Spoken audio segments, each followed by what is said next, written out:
Yahobu, saya Pendeta Yanto Hura selaku Eporus Gereja AFY sangat mengapresiasi kinerja Bapak Kapolda Sumut dan jajarannya, dan juga Bapak Kapolres Nias dan jajarannya, di mana sudah melakukan antisipasi pengaturan lalu lintas arus Lebaran Idul Fitri 2023 ini, sehingga arus mudik tahun ini relatif lancar, karena telah mengantisipasi dan memberikan panduan yang baik bagi para pemudik.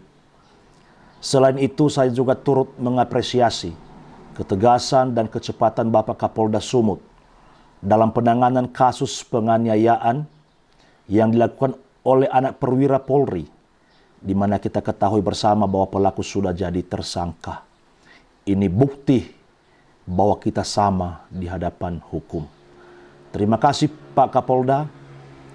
Teruslah berkarya dan semangat bekerja. Doaku menyertai.